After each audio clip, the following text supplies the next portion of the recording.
जिसके संपूर्ण कर्मों के आरंभ संकल्प और कामना से रहित हैं तथा जिसके संपूर्ण कर्म ज्ञान रूपी अग्नि से जल गए हैं, उसको ज्ञानी जन भी पंडित बुद्धिमान कहते हैं।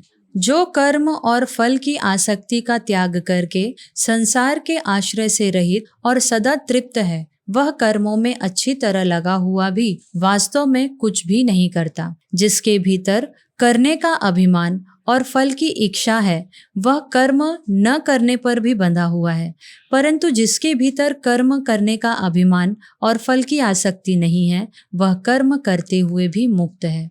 इसका मतलब यह है कि भगवान कह रहे हैं कि जो मनुष्य कर्तव्य कर्म कर रहा है पर ये नहीं कहता कि मैंने किया, मेरे द्वारा हुआ, नहीं, वो ये कहता है कि ये मेरे प्रभु ने कराया, उनके द्वारा हुआ और मैं जो करता हूँ उनके लिए करता हूँ। ये होता है करने का अभिमान ना होना। ठीक है। और दोस्तों, सच यही है कि हम कुछ नहीं करते, सब करने वाले श्री कृष्ण ही हैं।